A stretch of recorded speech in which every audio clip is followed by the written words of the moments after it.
एक गरीब की हिम्मत की कहानी। एक बार की बात है, जगन नाम का एक भिखारी अपनी बेटी गौरी के साथ रहता था। गौरी की माँ का गांव में फैली महामारी के कारण देहांत हो गया था और जगन को भी ठीक से दिखाई नहीं देता था। इसी वजह से उसे कहीं भी काम नहीं मिलता था। इस मजबूरी के कारण उसे अपनी बेटी के साथ मिलकर भीख मांगना पड़ता था। लेकिन गौरी को भीख मांगना बिल्कुल पसंद नहीं था। वह आगे पढ़ना लिखना चाहती थी। जब भी गौरी गांव में पिता के सेठानी के घर भीख मांगने पहुंचती तो वहां उसके बेटे को पढ़ते लिखते देख उसे खुद के लिए बहुत बुरा लगता था। यह देख सेठानी उसे ताने देते हुए कहती कि हरिया, देख दरवाजे पर फिर वही भिखारी होगा, कुछ भीख देकर उसे भगा जल्दी। ये गांव में एक भी अस्पताल नहीं है। इन मनहूसों की वजह से महामारी मेरे बेटे को लग गई तो मैं क्या करूँगी। यह सुनकर दोनों वहाँ से दुखी होकर चले जाते हैं। तब गौरी ने पिताजी से कहा, पिताजी, सारा गांव हमसे दूर क्यों भागता है? क्या हम बुरे लोग हैं?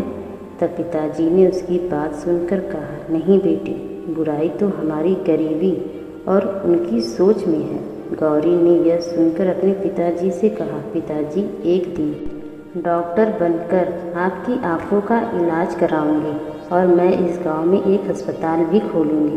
पिता ने सुनकर कहा, बेटी, हमारे लिए 2 वक्त की रोटी जुटाना ही बहुत कठिन है। ये सब बड़े लोगों के सपने हैं। काश मैं तुम्हारे लिए कुछ कर पाता। तभी गौरी को एक औरत ने पास बुलाया और कहा, अरे ओ गौरी, अगर तू हमारा बाथरूम साफ कर देगी तो मैं तुझे कुछ रुपए भीख में दूंगी। गौरी ने उसकी बात मानी और उनका बाथरूम साफ कर दिया। लेकिन गौरी को यह बात बहुत ही बुरी लगी।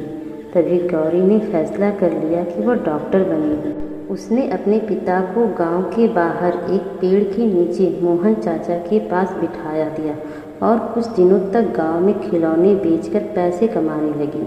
और कुछ दिन बाद वो गांव की टीचर रेणुका से मिलकर सरकारी स्कूल में पढ़ने जाने लगी। गौरी रोज स्कूल से आने के बाद खिलौने बेचती और पैसे कमाती थी और अपने पिता की देखभाल भी करती थी और रात भर जाकर पढ़ाई किया करती और हमेशा अच्छे अंकों से पास हुआ करती थी। गौरी की सफलता देख गांव के सेठानी और कुछ लोग सभी हैरान थे और वो जगन और गौरी से जलने भी लगे थे। और सेठानी टोंट मारकर कहती, ये भिखारन कौन सा पढ़ लिख कर डॉक्टर या कलेक्टर बन जाएगी। मैं भी देखती हूँ। गौरी हमेशा हर साल अच्छे अंकों से पास होती थी और टीचर रेणुका भी गौरी की पढ़ाई में बहुत मदद करती थी। धीरे धीरे समय गुजरता गया और गौरी बड़ी हो गई।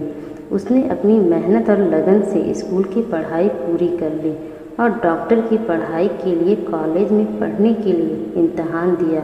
उसे इम्तहान में टॉप भी किया। यह खबर सुनकर गौरी के पिता और टीचर रेणुका बहुत ही खुश हुए।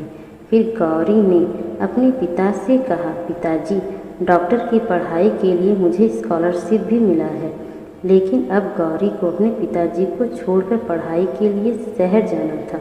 वह उदास होकर गई कि फिर उसकी टीचर रेणुका ने गौरी से कहा, तुम फिक्र न करो, यहाँ पर मैं सब संभाल लूँगी। शहर जाओ और जल्दी से डॉक्टर बनकर आना।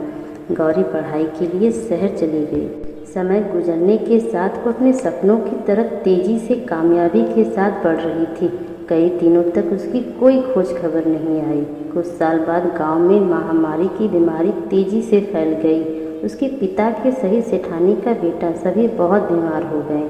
नगर के एक छोटे अस्पताल में पड़े रहे, लेकिन कई दिनों तक वहां कोई भी डॉक्टर उन्हें देखने नहीं आया। सेठानी बहुत ही दुखी और उदास होकर भगवान से प्रार्थना करने लगी। तभी एक नर्स ने सभी को खबर दी, अब तुम लोगों को चिंता करने की कोई ज़रूरत नहीं है। सरकार की तरफ से शहर की सबसे बड़ी डॉक्टर साहिबा सबका इलाज करने वाली हैं। यह सुनकर सारे गांव वाले बहुत खुश हो गए। तभी अस्पताल के बाहर एक बड़ी कार आकर रुकी। उसमें से एक डॉक्टर उतरी। नगर सरपंच ने उसका स्वागत माला पहनाकर किया। जब वो अस्पताल में आई तो उसे देखकर सभी हैरान हो गए, क्योंकि वो लड़की कोई और नहीं बल्कि वही लड़की भिखारिन गौरी थी। गौरी ने अपने पिता के पैर छूकर आशीर्वाद लिया। फिर उनके सभी गांव वालों का इलाज किया। गौरी ने इलाज के कुछ ही दिन बाद सभी गांव वाले ठीक हो गए। गौरी ने अपने पिता की आंखों का ऑपरेशन करवाकर उनकी आंखों की रोशनी भी वापस लाई। गौरी की लगन और सफलता की वजह से एक बार फिर पूरा गांव महामारी से पूरी तरह से मुक्त हो गया। जेठानी सहित बाकी गांव वालों को अपनी गलती का एहसास हो गया। उन सभी गांव वालों ने गौरी का फूल माला का हार पहनाकर उसके नाम की जय जयकार करने लगे। यह देखकर गौरी के पिता का सीना गर्व से चौड़ा हो गया। दोस्तों, हमें इस कहानी से ये सीखना चाहिए कि कोई भी काम अगर पूरी लगन और दृढ़ निश्चय के साथ किया जाए तो उसमें सफलता जरूर मिलती है।